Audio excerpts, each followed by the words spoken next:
రీసెంట్గా శివాజీ గారు ఆడవాళ్ళకు సంబంధించి ఆడవాళ్ళ వస్త్రధారణకు సంబంధించి కొన్ని వ్యాఖ్యలు చేశారు. ఇందులో ఎంతవరకు కరెక్ట్ అంటారు? కొంతమంది సమర్థిస్తున్నారు, కొంతమంది అలా మాట్లాడడం తప్పు అని మాట్లాడుతున్నారు. ఎక్కడో వంకాయమ్మలో గోంగూరమ్మలో మాట్లాడతారు. వాళ్ళు అటువంటి వస్త్రధారణ చేస్తారు కనుక మాట్లాడతారు. చాలా వరకు అతను చెప్పింది మంచిదే ఉంది, మంచిగా మాట్లాడారు. అతను సరైన వస్త్రధారణ ధరించమని చెప్పారు. ఇప్పుడు హీరోయిన్లు, ఇంతకు ముందర హీరోయిన్లు ఉన్నారు, ఎవరు అటువంటి గలీజైన వస్త్రధారణ వేసుకున్నారు? ఎవరైనా అటువంటి వస్త్రధారణతో ఒక ఫోటో దిగారా? ఒక వీడియో వైరల్ అయిందా?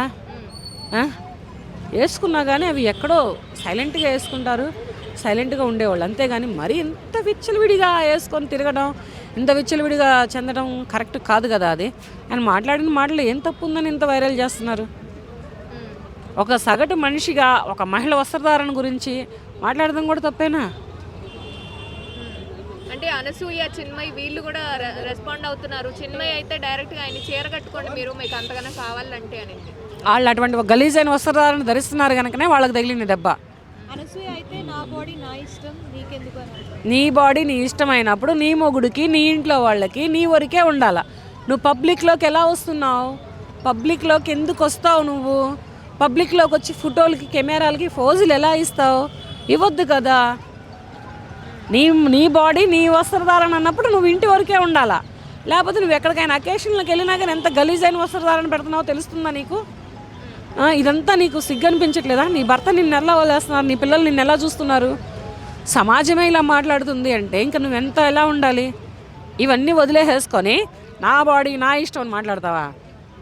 ఈ వయసులో అటువంటి మాటలు మాట్లాడడానికి నీకు సిగ్గు అనిపించలా? కొంచెం కాదు కొంచెం బట్టి ఒక అమ్మాయి క్యారెక్టర్ని ఎస్టిమేట్ చేస్తున్నారు, ఆ విధంగా ఉంది సొసైటీ అని చెప్పి కూడా మాట్లాడుతున్నారు చాలా మంది.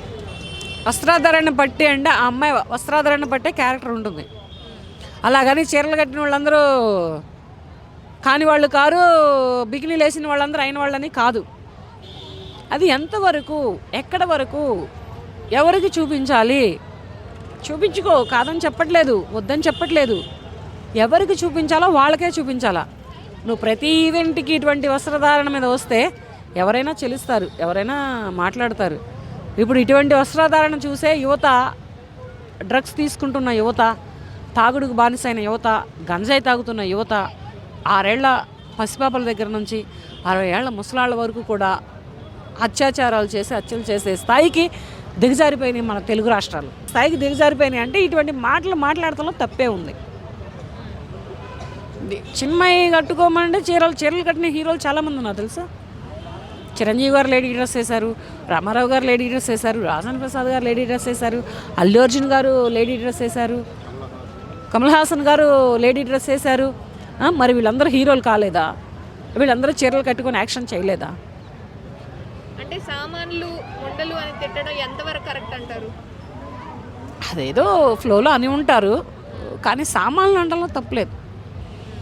మరి నీ సామాన్లు చూపించడం కోసం నువ్వు అటువంటి డ్రెస్సులు వేసుకొని వస్తావా బయటికి? ఏం చూపిద్దాం అన్నటువంటి గలీజ్ అయినటువంటి వస్త్రధారణతో వస్తావు నువ్వు బయటికి? నేను కారులో వెళ్తున్నాను కదా, నన్ను ఎవరూ చూడట్లేదు కదా అనుకోమాక. నిన్ను ఒక పురుషుడు చూడకపోవచ్చు, ఒక మహిళ చూడకపోవచ్చు, కానీ కెమెరా మాత్రం ఎప్పుడు నీ మీదే ఫోకస్ పెడుతుంది. కెమెరా కంటికి చిక్కని నువ్వు కావు.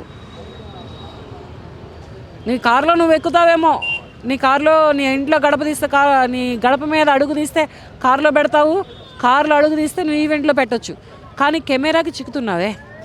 కెమెరాలు ఎంత గలీజ్గా ఉంటుందో తెలుసా?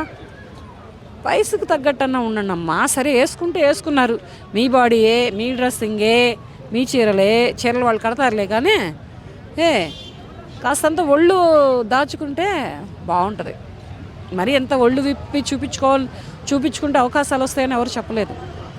శివాజీ గారు చెప్పింది కరెక్టే, కానీ ఒక సామాన్లు అనే వాడుకుని ఉంటే బాగుంది. అదొక్కటే అదేదో ఊతపదం అయి ఉంటుంది. ఇప్పుడు నేను కూడా వాడాను ఒక ఇంటర్వ్యూలో, మరి నా మీద పెట్టలేదు ఏ కేసులు.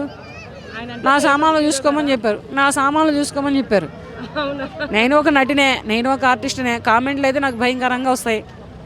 అటువంటి కామెంట్లు చదువుతుంటే చచ్చిపోదాం అన్నట్టు వస్తాయి, కానీ నేను చచ్చిపోవట్లేదే.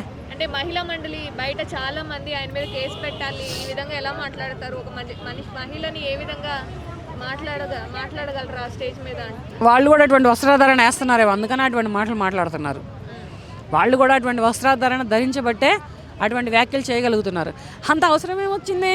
శుభ్రంగా బిగినీలు వేసుకొని ట్యాంక్ మండలం మీద తిరగండి అమ్మా. ఎవరు మాట్లాడరు. ఎవడికి ఇష్టం వచ్చింది వాడు తన్నుకొని పోతాడు, ఎవడికి టచ్ అయింది వాడు టచ్ చేసుకొని పోతాడు. ఈ మహిళా మండలి వాళ్ళందరూ కలిపి మరి చీరలు కడుతున్నారా, హాఫ్ స్కర్ట్లు వేస్తున్నారా, బ్రాళ్ళు బికినీలలో తిరుగుతున్నారా? తిరగండి. ఇలా కాదు మీరు నిరూపించాలి అంటే. మహిళా మండలి మొత్తం పోటెత్తిందంటే ఈ మహిళా మండలి మొత్తం ట్యాంక్ మండలం మీద బికినీల మీద తిరగండి, సరిపోద్ది. అప్పుడు ఎవరు మాట్లాడరు. ఫస్ట్ మీ మొగుళ్ళు, మీ పిల్లలు, మీ కుటుంబాలు ఎలా స్పందిస్తారో తెలుస్తుంది. మహిళా మండలికి ఎక్కడ ఇది లేదు మాట్లాడడానికి. సాంప్రదాయమైన వస్త్రధారణ గురించి మాట్లాడతారా? చాలామంది హీరోయిన్స్ వచ్చారు, చాలామంది యాంకర్స్ వచ్చారు. వీళ్ళందరూ ప్రొఫెషనల్ పరంగా ఎదుగుతున్నారు, ఒదిగి ఉంటున్నారు కూడా. కానీ ఇటువంటి వస్త్రాధారణతోటి ఎవరు రాలేదు. ఇటువంటి అసహ్యమైనటువంటి అసభ్యకరమైనటువంటి వస్త్రాధారణతోటి ఏ మహిళ కూడా రాలేదు. ఏ హీరోయిన్ కూడా కెమెరాకి చిక్కలేదు. వేసుకున్నారేమో వాళ్ళు ఎక్కడో పర్సనల్గా చేస్తారేమో. హీరోయిన్లు అన్నాక చేయకుండా ఉండరు. కెమెరా అన్న తర్వాత చెయ్యాలి. ఒక ప్రొఫెషనల్గా వచ్చాము అంటే, ప్రొఫెషనల్లో మనం ఎదగాలి అంటే ఒదిగి ఉండాలి. ఫస్ట్ గుడ్డలో తీసి చూపించకూడదు, డ్రెస్ ఇప్పేవాడు చూపించొద్దు.